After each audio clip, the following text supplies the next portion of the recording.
Well, welcome everyone to the Rabbi and the Shrink. I'm Dr. Margarita Gurri, Dr. Red Shoe, and this is Rabbi Yonason Goldson. And we have the most amazing guest today, and all our guests are amazing, but Libby Gill. She is a brand strategist with something that is very rare these days. She has clarity.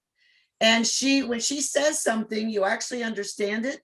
She's been hired from all the way from Disney to Dr. Phil, and she's amazing. So we thought she'd be the greatest one here to help us with the idea of clarity and hope. Her area is hope. Libby Gill, welcome. Thank you. Happy to be here. We're delighted to have you. Tell us, what is your message that you want to share with the Rabbi and the Shrink audience with regard to hope? Yet there's a science of hopefulness. People assume that hope is this very abstract, airy sort of thing. But there's a body of research and science that tells us that hope is a belief that change is possible and a conviction that you drive the outcome. You yourself personally, it is not other people, it is not your spouse, it is not your boss, it is not the government, but that you are the one that drives your future. So why is it so few people seem to grasp that in difficult times? What happens to us? We give into our lesser nature. I think anxiety takes hold, and we are human beings. We are animals. We forget that, and we are hardwired to let our defenses, our natural physiological defenses, do what they do and provide that early warning system. So we just go into the fight, flight, or the one most people forget, which is freeze. And we either stay stuck where we are, or we move inward, and it can become anything, as you well know, from depression and hurt and grief about just the losses that we've all gone through, or it becomes outward in terms of anger and incivility and all of those things that you were referencing that have caused all these conversations going awry instead of people sitting down and having an open and honest talk with one another. Well, so we're hitting some interesting times. It's like stop, start. Are we pushing play with COVID or not? And certainly people's resilience has been worn away. So what are some signs of chronic hopefulness? Chronic hopefulness? Yes. I think the ability to find that inner well of resilience and say, it's been, the edges are frayed, no doubt, but to say this too shall pass, that we will get through this. This may be the most devastating thing, certainly not for everyone. Many people have gone through catastrophes. Certainly for some young people, this is the most dramatic change that they've ever been involved in. But we've got more strength than we give ourselves credit for, and finding that inner, just that cellular and spiritual connection to something greater than ourselves is what pulls us forward. And Rabbi, I know you have a thought. Well, that was the last thing you said, Libby, that connection with something greater than ourselves. In the 12-step recovery programs, that's right at the beginning. Recognize there's something greater than yourself, because if I'm all there is, then I'm going to be isolated, I'm going to be lonely, and I'm never going to have a sense of genuine fulfillment, because I'll always be aware that I'm falling short of my potential.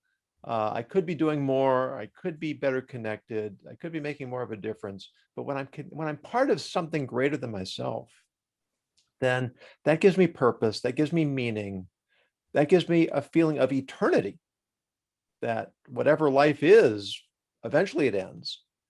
And now I'm going to live on through the connections that I've made, through the contributions that I've made. And that's ultimately the source of happiness. That sense that I'm contributing to something more than just me. And it shifts our focus. We stop thinking about what I don't have or what I can't do or what's happened to me, to a much more global perspective, which is sometimes can be so overwhelming, because suddenly it's, how do I make a difference in all these problems in our country and the world? But it's also this sense of, hey, it's not just about me. There's a much greater good. There are things we can do. And I always find I default to action. when I feel, and that's just my nature, and as an executive coach, that's a lot of what I do, is get people to move forward. And sometimes the inner catches up with the outer. When you go ahead and say, I'm going to make that step, I'm going to take that risk, the rest of you will catch up with that. Sometimes it's the other way around. You have to do that inner work before you can move forward. But if you're sort of working on those two levels, I think that's what pulls us out of this deep sort of malaise of, oh my God, the world has, it's fallen apart. And we have those moments at the beginning of COVID. I had an absolute meltdown. Everything I felt I built for the last 20 years, like many people, it disappeared. And I do a lot of corporate speaking, and the calendar was wiped out in a day. And, I had my panic moment, and then I just got over it. And in fact, this is how I met Yonason. I thought, well, what do I do? I'm just going to keep doing what I do. And I opened up a coaching group and said, come on in, anybody. It's free. It's every Wednesday. And I don't know where we connected, but there was our Rabbi Yonason, who became this, as you've said, it's this font of wisdom for us. And it was such a shining light for everybody who was at first just grief and horror stricken by what their lives had become, and slowly began to pivot and change and see new options. And people really connected and came together. Yeah, that really was, it really was delightful. I don't remember how I ended up hearing about you or what you were doing, but I just remember seeing this notification, whether it was on email or on Facebook or somewhere, that says, I'm starting a group. Yeah. And, when you talk about taking action, I mean, I know I'm prone to this, of overthinking and over planning, and I want everything to be perfect. I want to know exactly what I'm doing because I don't want anything to go wrong. And then by the time I'm ready to go, it's already, the moment's passed, and the opportunity is somewhere lost behind me. But it really was a wonderful opportunity. I saw this opportunity. I said, I jumped, took it, and we had this beautiful community that we had going that sustained us all through the whole challenges of adapting to a world that none of us ever expected.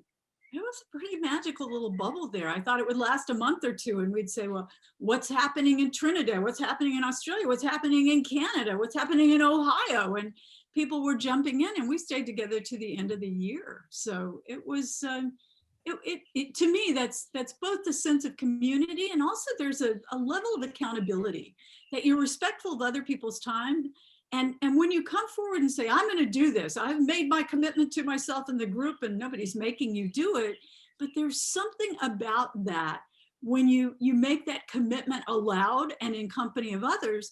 People would show up and say, hey, I tried it, or I did it, or I moved forward on this. And I'm a big believer in that group dynamic. I think that holds people accountable.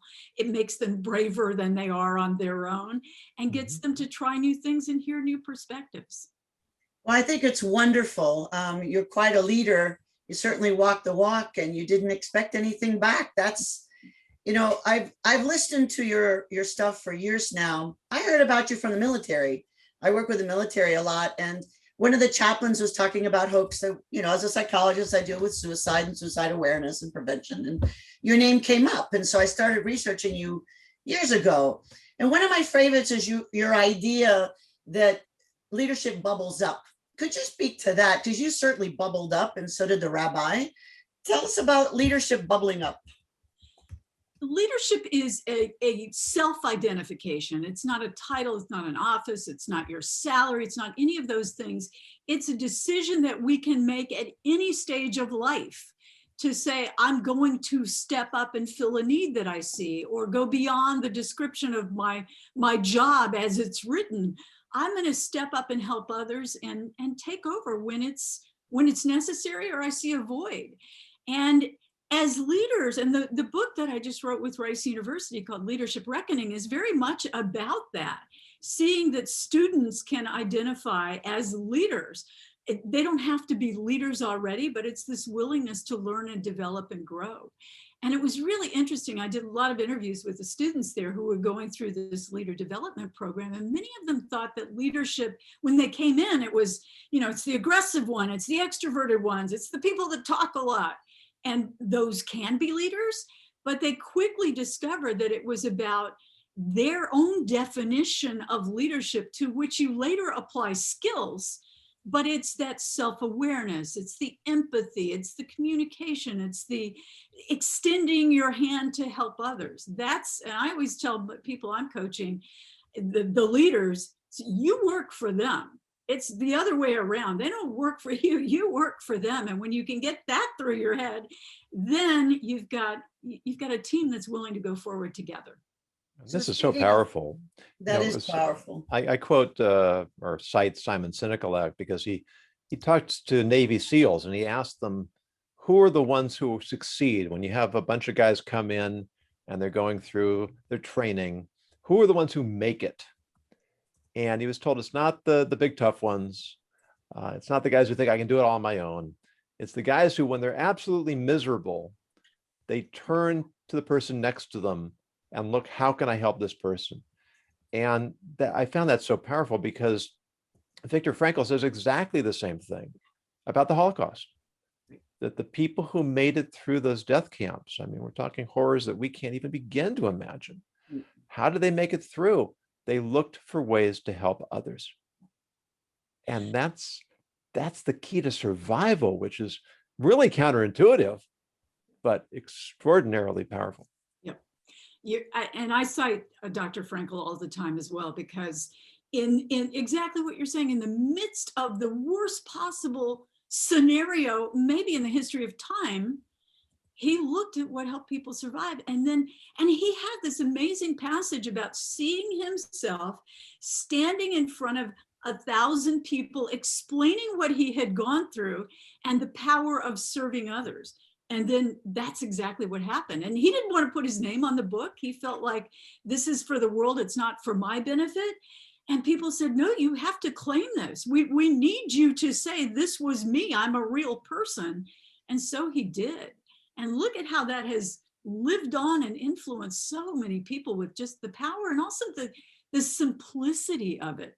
Serve others and you can survive. And that really goes back to what this coaching group was. I thought, what's going to nourish me? What's going to get me out of my slump? Well, it's connecting people and seeing if I can provide something to them. And I didn't know if I could, but boy, did it nourish me. And I was just grateful that it helped others as well. When we were kids, we came to this country as refugees. And so we didn't have the usual nannies and the usual stuff. The structures, even the possessions. So we had a bunch of kids from lots of families coming in. We're all running around. And when we were in trouble or bored, my father would say, good, who can you help? Oh, nice. And he'd have us go knock on a different door. And then we'd polish shoes for the old people. We'd pull weeds. We'd help a new mother with laundry. Can't do that in COVID right now. But so we learned not to say that we were bored. Right. Or we're going to be put to work. But it's a good lesson. So let's talk about this hopefulness. I talk with lots of people who are struggling with their mission in life. And they seem to borrow someone else's mission. And of course, they're going to fail because it's not their true mission. Is it possible that everyone can be a leader and everyone can be hopeful? I think it's possible. I don't know that it's probable.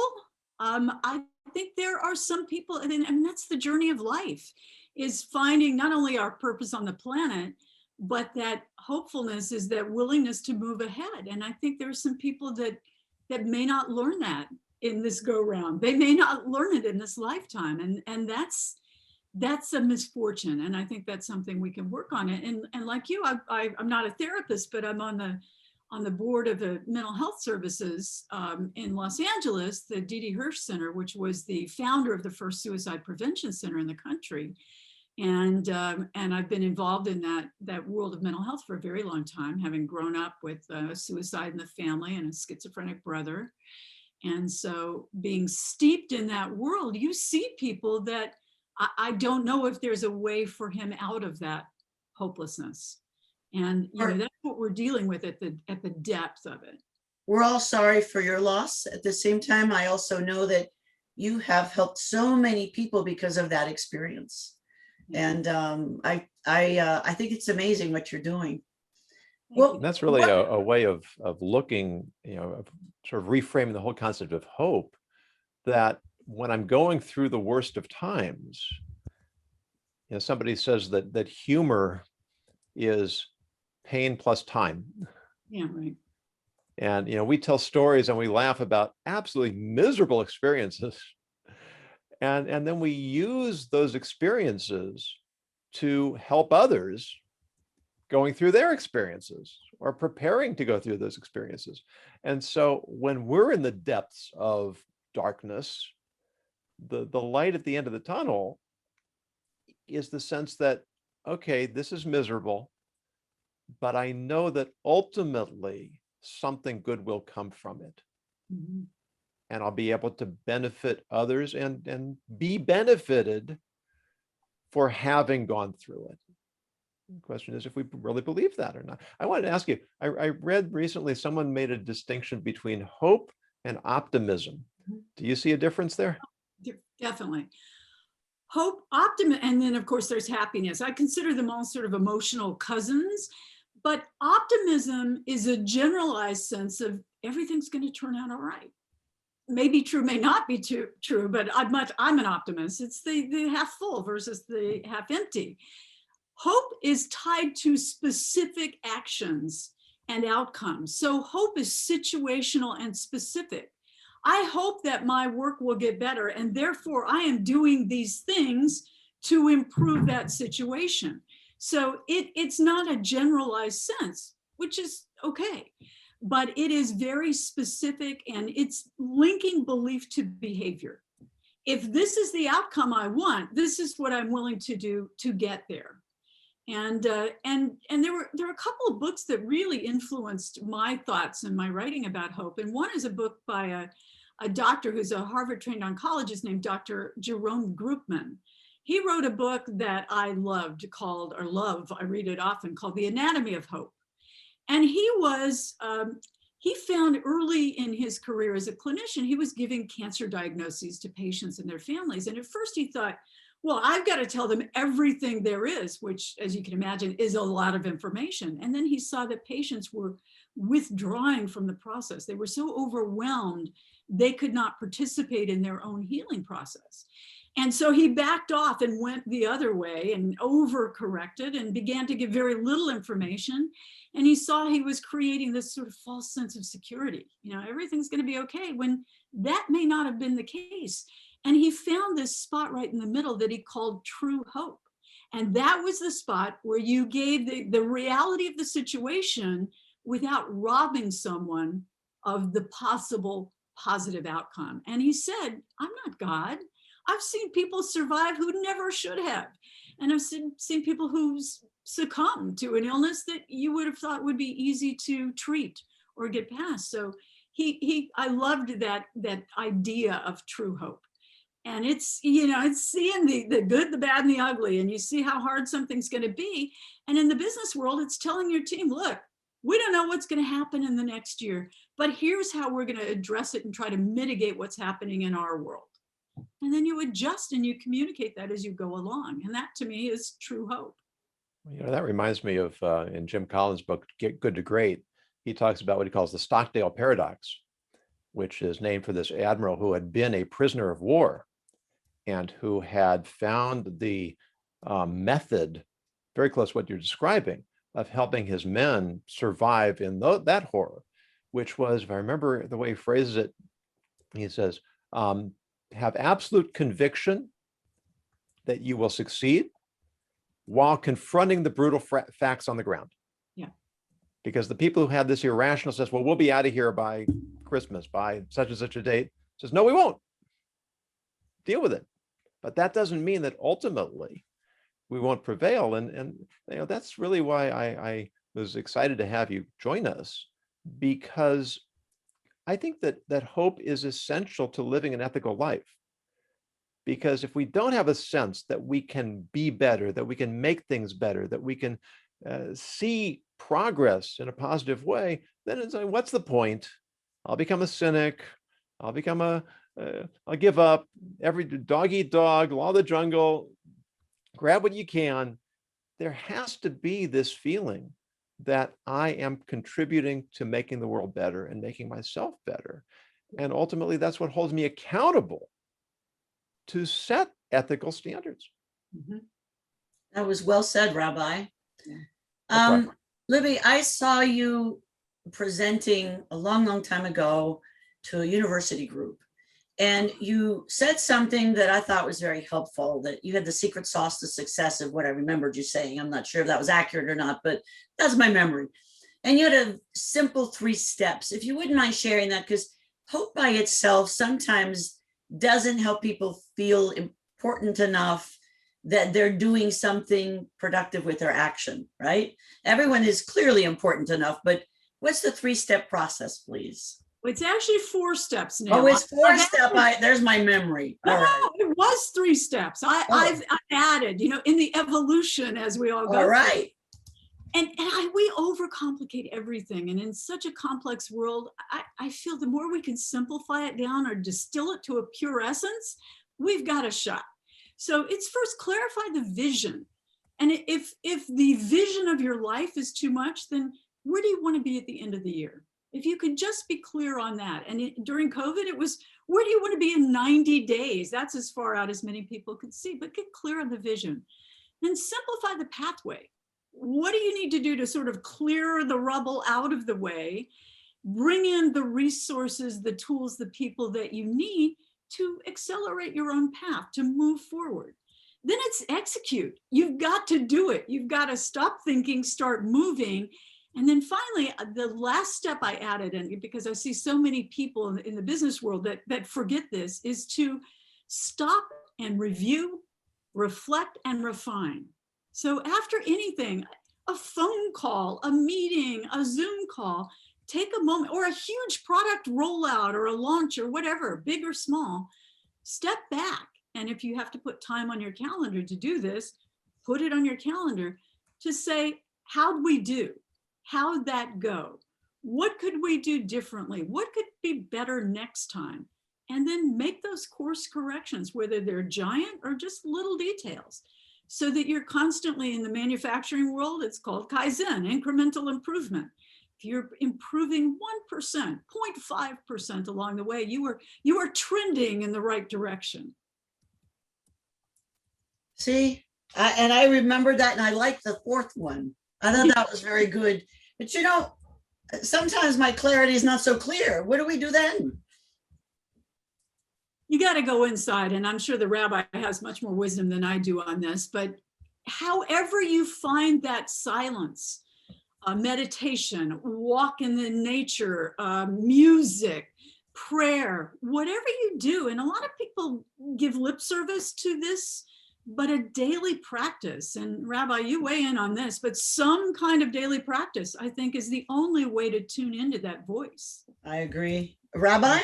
It's interesting. I was just thinking about this the other day, that when I started speaking, I guess almost 5 years ago, one of the first people I was introduced to, I'm not even sure I remember his name, but he generously gave me time on the phone. And one of the things he said, that maybe the one thing that really stuck with me, he said he sets aside half an hour a day to think. Mm-hmm. And what you said about meditation, you said about prayer, study, our minds are so overloaded these days. Right. And there's a point at which we're just spinning our wheels. And we're not thinking clearly, we're not thinking effectively, we're not interaction, we're not making good choices. We need to slow down. And science has proven the benefits of meditation. Mm-hmm. In just a few minutes a day, to stop, to focus on my breathing. I mean, I put on a recording on Spotify of nature sounds. Mm-hmm. Because I can't always get out into nature. And apparently the sounds of nature are beneficial for our minds, that random sounds of wind blowing through the leaves and water flowing and insects chirping and that type of stuff, that rhythmic sounds of the urban world get us into this repetitive pattern, which really is not healthy for us to be in without a break. And so setting aside time to really withdraw, I think it was JP Morgan who said, I can do a year's work in 9 months, but not in 12 months. Ah, that's funny. Right? If I don't get a break from my work, I won't work well. Yeah. And that's another way of thinking about it.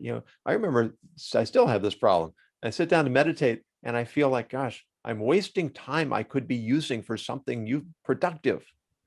Whereas if I see it as preparation, Stephen Covey's rule, sharpen your axe. If I'm banging away with a dull axe, it's going to take me 3 times as long to cut down the tree. If I'm working with a dull mind, it's going to take me a lot longer to get things done, and they won't get done as well. Right. And we have a comment from Dr. Jenny Kalishman-Druxman, or a question. Wasn't God smart when he created the Sabbath or Shabbos? Yeah. Well, presumably God was smart, or we'll That's take that for funny. granted. But it is true. The same idea, and a lot of people today, I don't know about a lot, but there is a movement, regardless of religion, people taking a technology Sabbath. 1 day a week, no devices. And people think, well, how could you possibly survive without checking your email, without making phone calls? And guess what? It can be really quite liberating. Right. Yeah. So Libby, you've been helping people all around the planet. How did you get to this place? Oh gosh, what a question. Well, thanks. Yes, it really is that lifetime journey. I mean, I grew up in a very chaotic and household. There was a lot of shame. There was a lot of, the drama was all around my parents and multiple step parents all the time. So I learned to keep to myself and keep my mouth shut, and what I had to say really didn't matter. And it took many years to get past that. And I found my first career in public relations where I was making everybody else smart and everybody else sound great, and I was like behind the scenes and completely silent, until after enough years of that, I thought, well, gosh, maybe I do have something to say. And I wrote my first book, and then I wrote another one, and now I'm on to the 6th one. And along the way, I thought, oh, what I love is, there's so many people that say, I love to help others, and it's almost a cliche. But what I found that I loved in the business world, and that's what sort of turned me around, was that I could help these young people become leaders. I turned these kids into real executives. And it was such a wonderful process. And people would say, well, what was your best memory of being a leader? And it was so easy. The best memory was my first real assistant had cancer, and it was a very serious form of cancer. And my team just huddled around, we circled the wagons around this young woman for over a year, and she did recover. And it was my proudest moment. I thought the fact that this didn't get out except to HR and my boss, and that we held her job for her, was the proudest moment. I thought there's nothing more honorable you can do in the workplace than help other people survive, and beyond that to thrive in both their careers and their personal lives. And the more I did that, the more I saw that's my mission. And then decided to take it to another form, which was starting my own business, doing what I loved, coaching other people and helping other people grow, and then finding the various forms of that. And that made me see that, in fact, you know what? Sometimes I joke and I'll say this, it's like, damn, I'm good. I have that moment, and I tell other people, you got to remind yourself that, damn, you're good, that you've got to have that, because we deal with insecurity and self-confidence issues, and everybody does. It doesn't matter how high up the ladder they are. There are those moments of, oh my gosh, what do I do here? But finding that you have served and you will continue to serve that's enough. I feel like I don't have anything to prove. I don't have anything I have to do.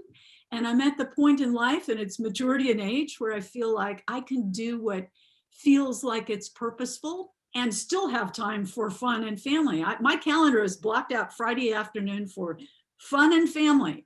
Good. Nobody could put a meeting there, and that is sacrosanct to me. Well, and that shows in your face and in your voice and your posture. I think loving ourselves, the way our original families would have if they could have, right? Right. And you're doing that now with your family. I am glad that you found your voice. And I know that from chaos, you went to clarity. Now you're helping everyone. What's next for you? Oh gosh, I just become more refined in the people that I serve and that I have in the business world in particular, but I've always got that sense of the personal life must be factored in. It's not all business, or why do it? So I set this mission a while ago, and I think Jonason's probably heard me say, I jokingly will say that I attract and I love to work with smart women and enlightened men. And I finally made that my mission statement, that I want to serve, and just in this year, 1,000 women and heart-centered men, enlightened men. There's a group of men that don't want to work with me, and that's okay. They'll find, their right path. And once I said that, it was funny because one day I looked up, I've got a whiteboard with all my clients and reminders. I looked up and said, what do you know? It's all women, except for a couple of enlightened men who I love working with. So that's sort of where I'm going in different membership groups and in my coaching. And it's a great joy. Well, I'm just so happy for you and for all of us. It's we all benefit when someone finds their secret sauce. Thank you. And Yonason, I'm glad you're one of those enlightened men that that connected with her. Good for you. Good for us that we found you. You know, what's so compelling about your message, and it's important for us to remember that not all of us, I'm talking about the universal us, are in positions where it's immediately evident that we have the opportunity to influence, that we have the opportunity to serve. But you think about it, I mean, we talk about the service industry. I mean, when I was a kid, my first job was scooping ice cream. Me too. Mine was shining shoes. When I was Baskin 5. Robbins on San Vicente Boulevard. Is it still there? Maybe. It's probably turned into a gelato place by now. But. Yeah. But my experience behind the counter was determined by the kind of customer that I had. And I still remember, one day a customer came in and he was grumpy from the moment he started giving me his order. And he asked for a soda and I misheard him and I made him a milkshake. And boy, was he put off. And the moment I finished with him, the next person in line gave me his order. He said, you know what? You're doing a great job. Take your time, do what you need to do. And, that person changed my whole frame of mind for the rest of the day. Of course. With a simple, kind word, a simple gesture. Mm-hmm. You walk down the street and you smile at people, you make eye contact, you say good morning. Sometimes you'll scare the daylights out of them, but more often, they'll smile back, they'll say hello. Maybe they'll smile at the next person they see. Well, there's with so masks, many ways. Smile with your eyes, right? Yeah, well, the mask is a little more complicated, but It if does. you're walking down the streets of Manhattan, obviously you can't say hello to every person.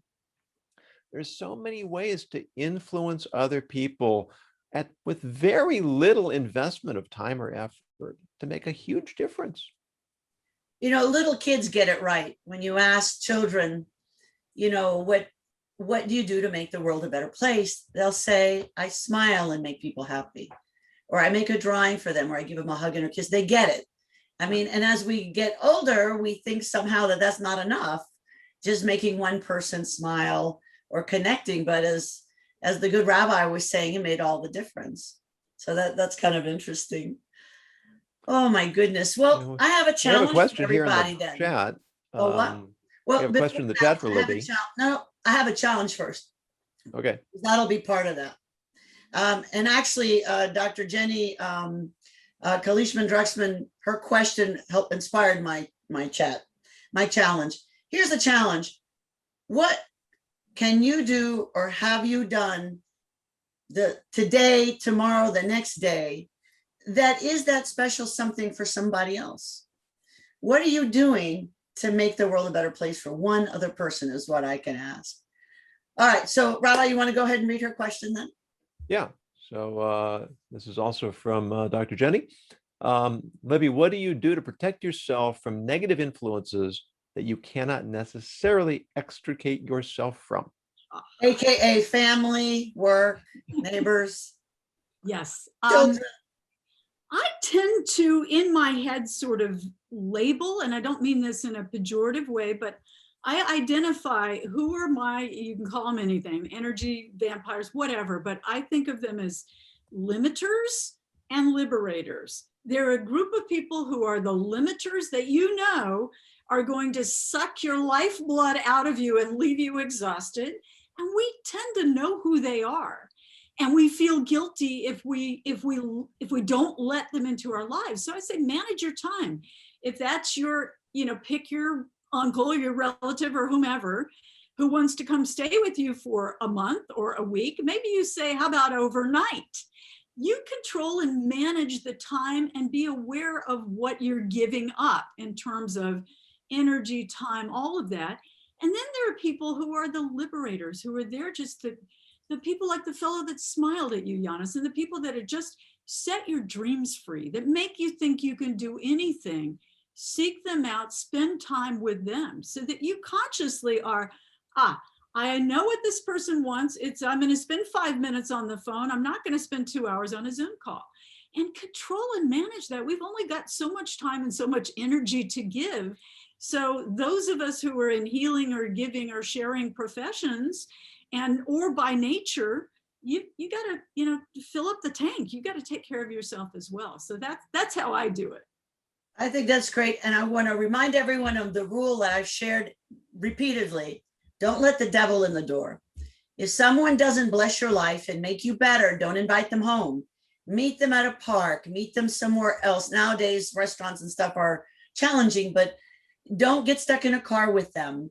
Set some limits. You can be very loving with people if you're not stuck with them, and you can set limits. We all have that one relative that goes on and on about all the horrible things in life.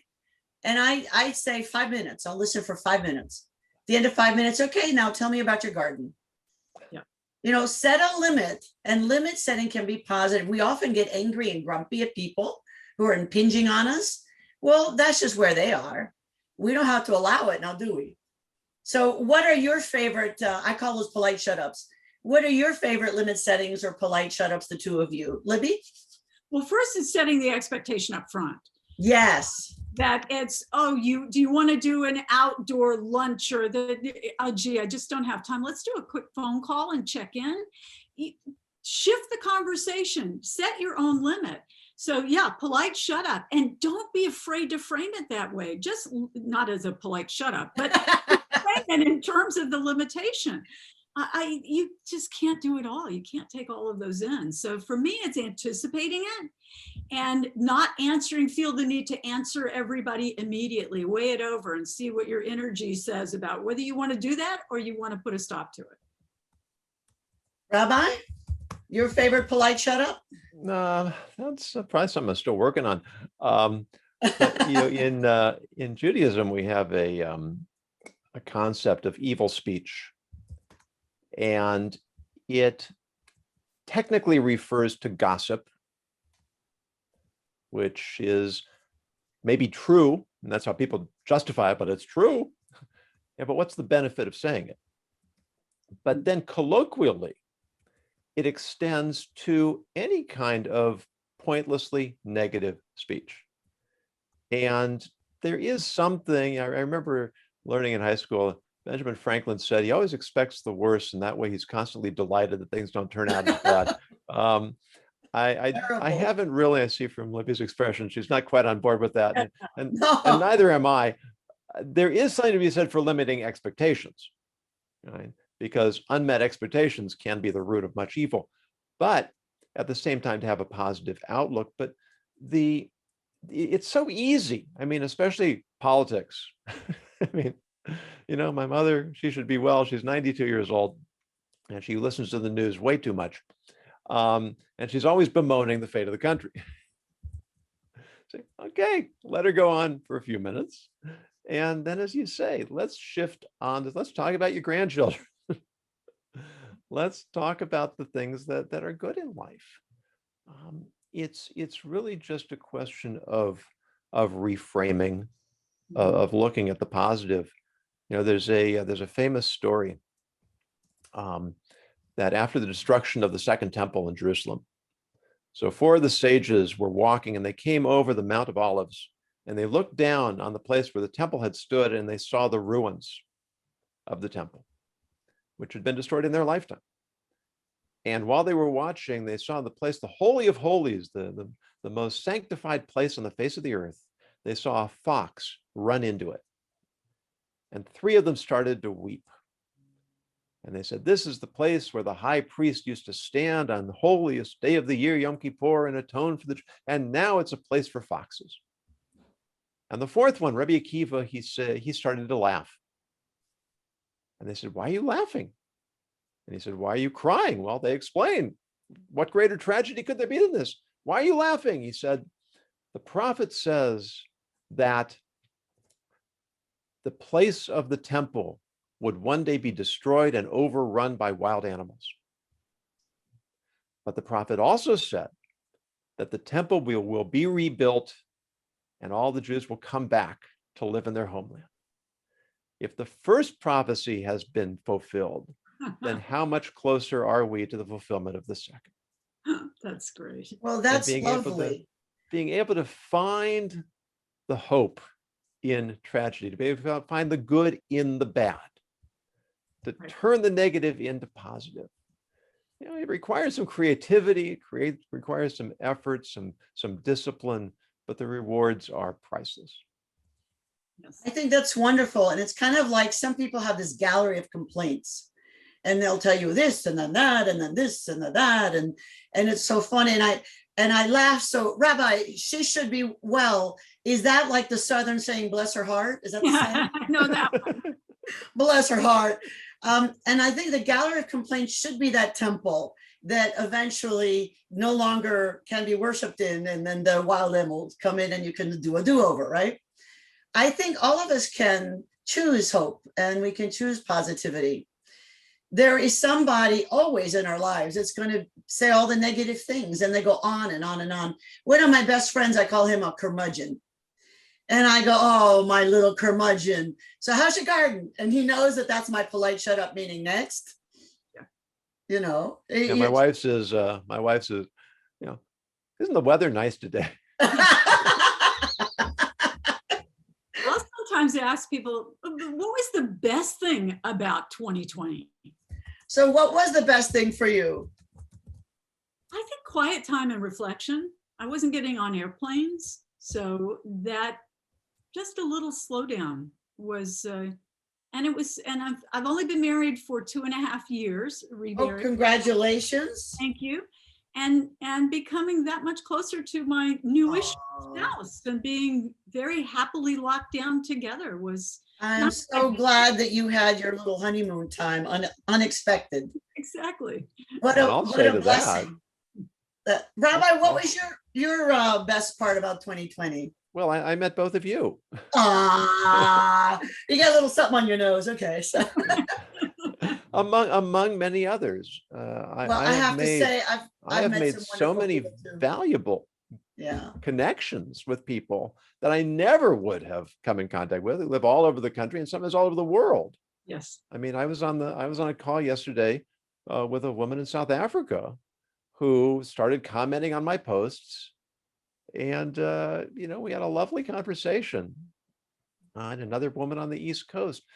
There's just so much opportunity now to connect with people that can really bring a tremendous amount of value into our lives, and we can bring value into theirs. Yes, there are no more borders. The only difficulty is the people who do not have technology or don't know how to use it. And once we take care of that disparity, I think everything's open to everyone, which is lovely. That actually leads into the word of the day. Aha, Rabbi. Which is serendipity. Right? Serendipity is not just encounters with things that are good or hopeful or joyful, but there's that element of the unexpected. Mhm. And that very often it's not looking for something that is extraordinary. It's just paying attention. You know, if you ever look at the work of really good photographers, it's not always Ansel Adams going out into the uncharted land of Yosemite. It's the ability to frame the ordinary that gets us to notice it in a way that we wouldn't have otherwise. And so serendipity is all around us. If we keep our eyes open, we pay attention, and we look for those moments that can bring us inspiration. This one quick story, a rabbi in the 1950s took his first trip on a jet airplane. And he came back and he met with his rabbi, and he said, it was so inspiring. I was looking out the window. I saw the curvature of the earth. I saw the sun setting and the vastness of space. I truly felt that I saw the presence of God. And his rabbi said, I know exactly what you mean. I feel the same thing every time I see a daisy. It's one of my favorite stories, because And you you know, don't my have to name go is to the my edge name is of a daisy. space. Yeah. It's right there in front of us. That's wonderful, Rabbi. That is a great story. Well, I feel it has been serendipitous for us all to have time, because normally all of us would be on airplanes going all over the world speaking. And here we had a chance to catch the likes of a Libby Gill, and from Disney to Dr. Phil to all of us. And we're incredibly honored and delighted. Thank you very much. Well, so how can we help you? That's the other question the Rabbi and I always ask. I mean, we know you have a mission. What can we do to help you with your mission? Oh gosh, that was unexpected and I'm very grateful. I think you send people who think that I may be able to help them in some way to my website, libbygill.com, or LinkedIn, and maybe I've got a piece of content that could help them, or maybe they want to connect, and that would help me and hopefully help them as well. So how many women do you have now? How many women are you short? You know, I can't exactly quantify, but I think I'm up to about 430-ish. So I've got till the end of the year. I'm about halfway there. Oh, you're doing super well. Well, we will send women your way for sure. Okay. And enlighten men. Absolutely. I've anyone in the chat, I've been putting links to your book, to the books you recommended, your LinkedIn, your website. When we put this on Buzzsprout for audio podcast and on Vimeo and YouTube, we'll make sure we put all the links in that as well. Is there a last bit of advice that you would give to our faithful audience? We have a mighty and thoughtful audience for whom we're grateful, and to whom. Well, you said it already, and it is what I often say and sign books with, and that is choose hope. Choose hope and happiness. Because you linked them before, but choose hope. I think that's, we're delighted that you have chosen hope and that you shared it with us. So anyone who's here, do you have a last question for her? We've got her here. She's ours. You got a last comment or question? My daughter, who's listening for the other room, just said, no comment, just wow. Oh, that's very kind. And astute. And it's worth mentioning as well that our own Dr. Redshoe has a website with much valuable information and content there that's definitely worth visiting. So let me put both of our LinkedIn. We are learning to share that. We didn't think to do it at first because we were just trying to share the word, but we thought, boy, we're not telling people how to reach us. Right. It's funny the things you don't think to do when you think you're so excited about doing something else. You know, there are people who are naturally inclined to sales, and there are people who are not terribly excited by the prospect of selling or like selling themselves. And, you know, it's something that in business we have to learn, that if we want to serve people, we have to let them know who we are and Exactly. what we offer and how to find us. Well, And- Libby Gill did it, and she's leading through Change and Challenge. I see that that's on your website. And I think that may your message become globally viral, as I think that it's a good time. We started this podcast because we thought America could do better with how they think and how they process and have discussions and how they behave. And I had to have the rabbi because I love his stories, and he's such a steady, measured soul. And then we decided to invite guests because why not? Let's learn from what the bounty that everyone has to offer. And I think you've made a huge impact today, and we're grateful to you. I would have never thought of inviting you because you're such a big name, but the rabbi says, I know her. It's okay. Let's do it. So thank you. You're very kind, both of you. I appreciate being here. And it was such a wonderful, thoughtful conversation. What a pleasure in the day to talk about something of substance. Well, and let's do it again, please. And when you have something else that you want to share with us, please let us know. We'll have you in a New York minute. Oh, lovely. Thank you. I appreciate it. Anytime. And please do remember Offscripted. If there's something we can do to help you with your mission. If you have something you want us to spread, if you need anyone to give you input on anything, we'd be delighted. We would love to be of service in your hope quest. Lovely. Thank you. I will remember that and take you up on that. All right, Rabbi, you want to do the last los despedidas, the goodbyes?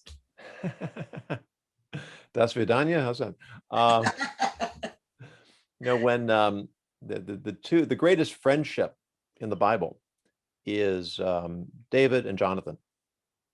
And I often think the most Jewish thing my parents did for me is naming me Jonathan David. So I have an affinity towards the story. But when they took leave from one another,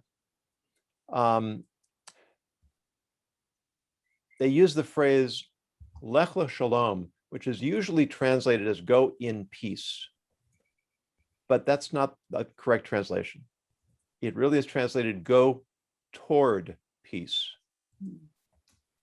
Because this world is not a peaceful world. We don't live peaceful lives. We live lives of tension and lives of struggle, because that's what growth is. And we're always meant to be growing.